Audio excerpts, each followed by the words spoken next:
Davinci Resolve is an incredible editing and color grading program that's packed with features. So feature-rich, in fact, that someone like myself who's been editing in Davinci Resolve for about 2 years now is still finding new things, new effects, new techniques every single day. So in this video, we're going to cover 12 features and effects that Davinci Resolve doesn't tell you about. The first feature we're going to cover is stacked timelines. Now, if you've seen some of my other videos, you've probably seen how I implement stacked timelines to create a pancake workflow. This is a great workflow that allows you to be non-destructive to your selects timeline and really be creative in the way you're approaching your edit. So to turn on stacked timelines, we're going to click this button right here and click Display Stacked Timelines. Initially, nothing happens, but it's added this tab here, which allows you to add more timelines. Or you can click this button over here and add a timeline below it.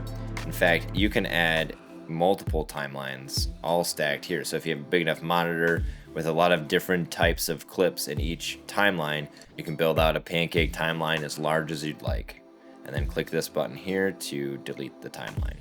As I mentioned earlier, these are non-destructive, meaning I can grab clips from one timeline and pull them into the other, and Resolve just copies the clip over. And this is really helpful if you have a selects timeline and your current working timeline down here, and you want to pull clips from here down to the bottom. You can just click and drag a clip and bring it down here, and it remains in the upper timeline, but you still have it down here. So I can delete this clip if I want, and it remains here in my upper timeline. The next feature we're going to check out is called Dynamic Zoom. What Dynamic Zoom is going to do is allow you to set the in and out point of a zoom in or zoom out transition. And this automatically sets a keyframe at both the beginning and the end of the clip, and it will complete the zoom over the duration of the entire clip. And this is dynamic, so if you shorten your clip, it moves those keyframes together and just makes a quicker animation. To access Dynamic Zoom, we're going to click this drop down here and click on Dynamic Zoom. This will automatically turn it on. And you see we have a red box and a green box. Basically, this means the green box is where the crop is starting and the red box is where this is ending. So if we were to just adjust this a little bit here and then play back, that animates like so. Now let's say you wanted it to reverse and zoom in instead. Well, we can change that by coming over here to the inspector and clicking on Dynamic Zoom. We can click swap, and it'll swap our red and green, and we can hit play, and that will zoom in. We can also change the easing of the animation to ease in, ease out, or ease in and out. And you can even crop in and move this around as much as you'd like and do all sorts of interesting camera moves. Like I mentioned prior, this is a dynamic transition, so these red and green points are just at the beginning and the end of the clip. So if I were to shorten this clip up, it still goes from the green to the red box, just a lot quicker since the clip is shorter. Now let's say we don't want this on our clip anymore. We just come over here to the dynamic zoom and uncheck that. You can see our box is still on here, but it's not affecting the clip anymore. To turn off this overlay, just click this button here and you're back in business. The next feature is timeline audio effects. Now this is a new feature with Davinci Resolve 19. It allows you to take audio effects from the effects bin and apply them to an entire track right inside of the editing page. Over in the editing tab, we'll go over to audio effects. We can grab any one of these audio effects and just drag it right onto the track here. And this allows us to make our adjustments to the effect. And now we can affect an entire track this way. Now up here on the inspector, we're seeing the effects for this entire track. And if I click on this clip, it switches back to just the clip. To switch back to the track view, you can either click on the track down here, or you can click on this icon right here, and this toggles between the clip and the track effects. Now the next feature is ADR, or additional dialogue recording, right inside of Fairlight. This allows you to arm a track for record, and you can set an input and do a audio recording directly to the timeline. Let's say we wanted to record a voiceover for this clip on this audio 2 track. In order to arm it for record, we're going to come over here to our mixer on A2, which is this track here. We're going to click where it says no input. You go to input. And over here is where you can select which microphone that track is using to record the audio. And in this case, we're going to use my MacBook Pro microphone. It's not going to sound that good, but we're going to hit patch, and we can X out of here. And I recommend wearing headphones if you're going to be doing this because it will create a feedback loop. So we're going to hit R, which is arm for record, and then we can click this button here to start recording.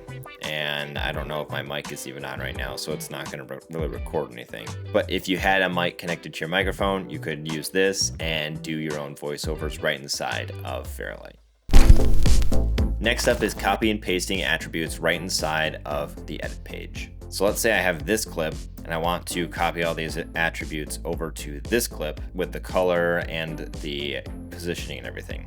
I do that by copying this clip, so Command or Control C, and then over in this clip, we're gonna hold Option or Alt and V to paste. And this will give me a dialog window where I can select which attributes I want to move over to that other clip.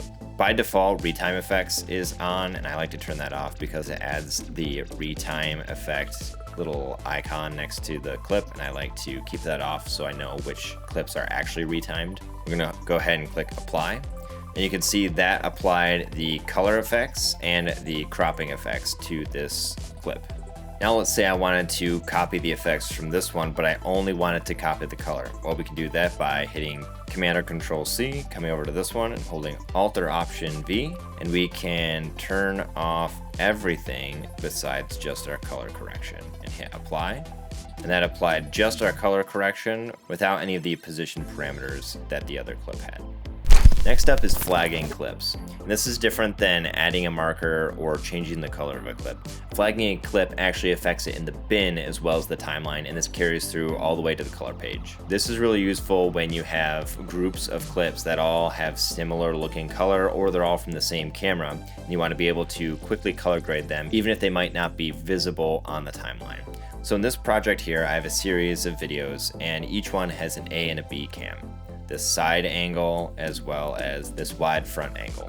Now when it comes to time to color, this could get really overwhelming if I had to go through each one of these clips and try and grab each one and copy and paste the color grading between the two. Flagging is going to make this so much easier. So I've actually already flagged and color graded all of these clips.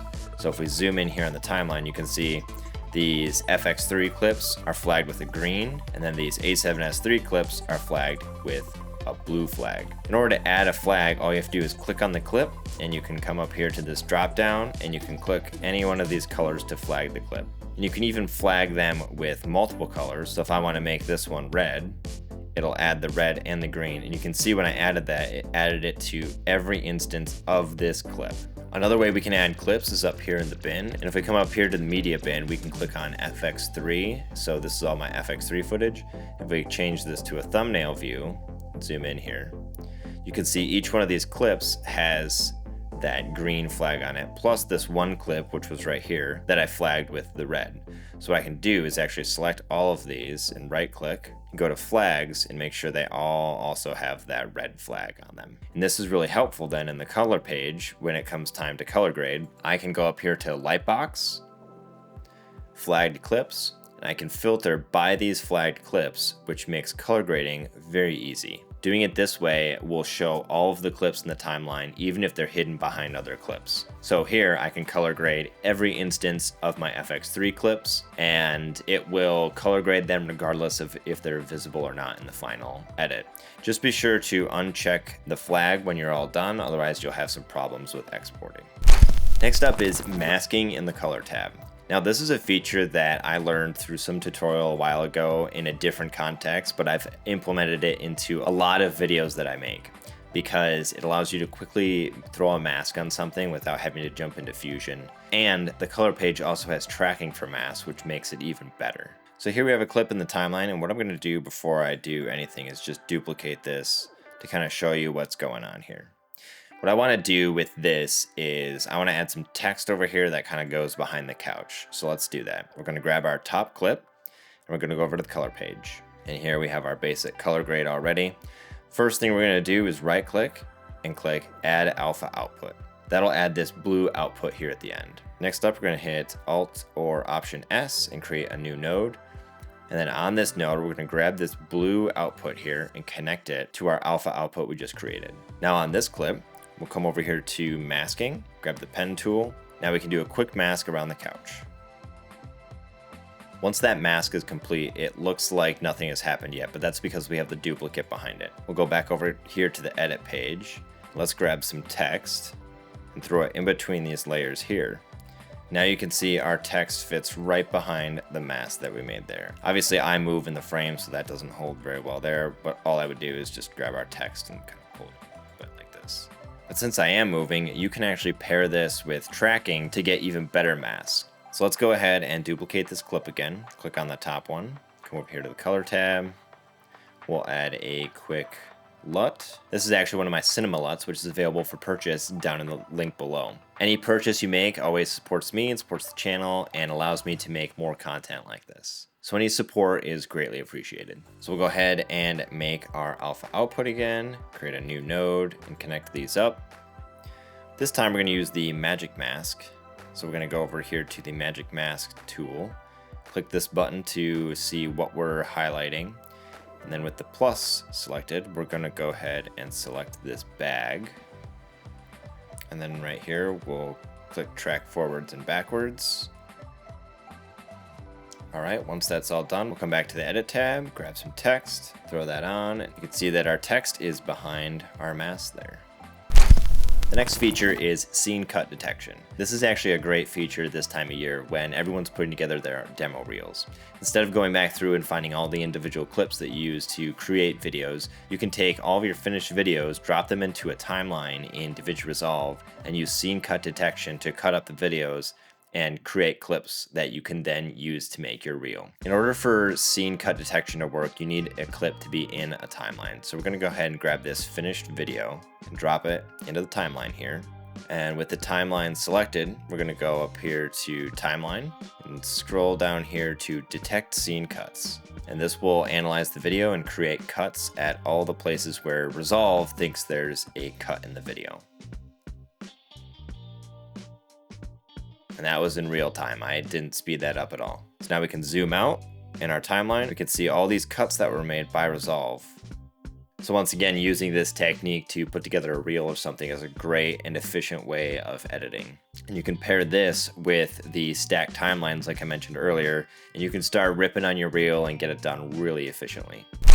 So the next feature is actually an effect called video collage. So the video collage effect is a great way to arrange multiple video clips in the frame very efficiently without having to manually go in and move each frame around. Let's go over here to the effects panel and search for video collage. I believe it's under open effects. Let's grab it and drag it onto our top clip to start. On our first clip, we're gonna go to create background under the workflow.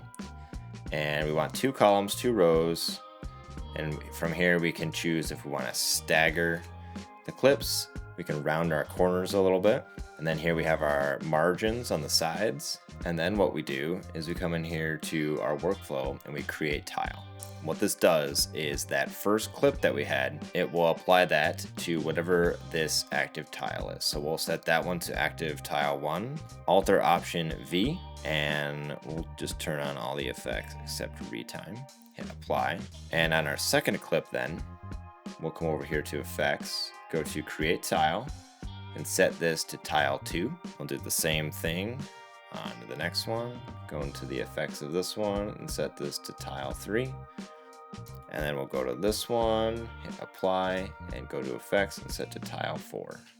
And now, this might be a lot for my computer to handle, but and so that's one way to create some really interesting tile graphics this way. And you can even mess with the columns and the rows and create as many video tiles as you want. You can even use this with images if you want to show a bunch of logos and you don't want to go through and manually change them all. This would be a great way to be efficient with that. So the next feature is timeline snapping. This sounds pretty simple, but it's great when you're moving around clips and they keep snapping to the edge of clips, but you don't want them to be there. So you can do this a couple different ways. You can either click on the magnet here, which will allow you to freely move a clip around like this, or you can just hit N on the keyboard, which you can see when I click N, it turns that on and off. Again, if we have snapping enabled, it'll automatically snap clips together like this, which can sometimes make it difficult when you want the clip to be in between these 2 points. If I hit N, I can move it over just a little bit like that and still have that gap. You just got to be mindful whether snapping is on and off, because sometimes you can have just one frame missing in between 2 clips. If snapping is not on and you get them close and you think they're close but they're not actually touching, you'll have black frames or artifacts in your videos.